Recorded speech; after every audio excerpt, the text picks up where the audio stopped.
Being unfaithful was trendy in Japan. Facing a samurai was easier than understanding Japanese romantic customs. Among them, the most common one was to be cheated on. But how did they carry out this love betrayal? During the Edo period between 1603 and 1868, cheating on your partner was common throughout social classes. And surprisingly, women were the ones who did it the most. Their husbands, in fact, awaited anxiously this shameful behavior. And there were logical reasons that supported this decision. Unlike current polygamy in some parts of the East, which favors men, in Japan, women could have as many lovers as they wanted without being judged. However, that didn't keep them safe for long.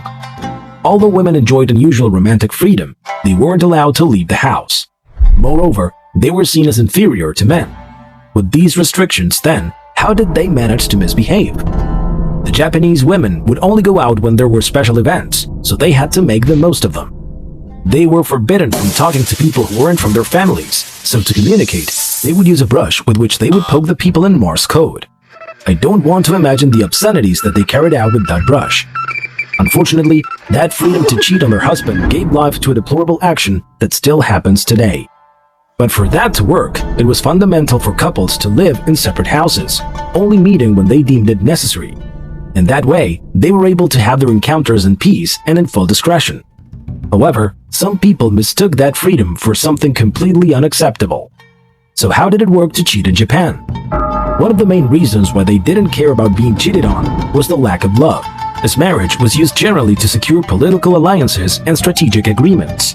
The men used to go to bed with maids and maids of honor, although every once in a while they would also get the affection of married women. Married women had fewer chances to choose their lovers because they were locked in, but even then, they found a way. In fact, it was normal for a lady of the court to have a husband, a main lover, a group of secondary lovers, and a group of occasional lovers. They used to get into the ladies' rooms and leave before sunrise. That mentality of free love was influenced by diverse cultural factors.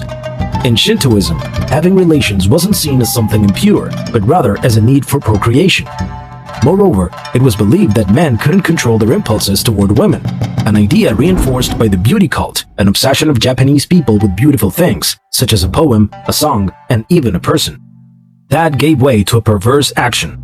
Some men forced women to spend the night with them.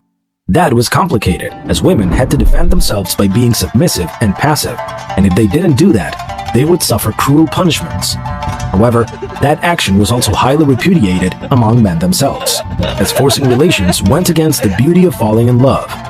That was a pretty peculiar idea of love. Would you like to be cheated on? Always demand to know more.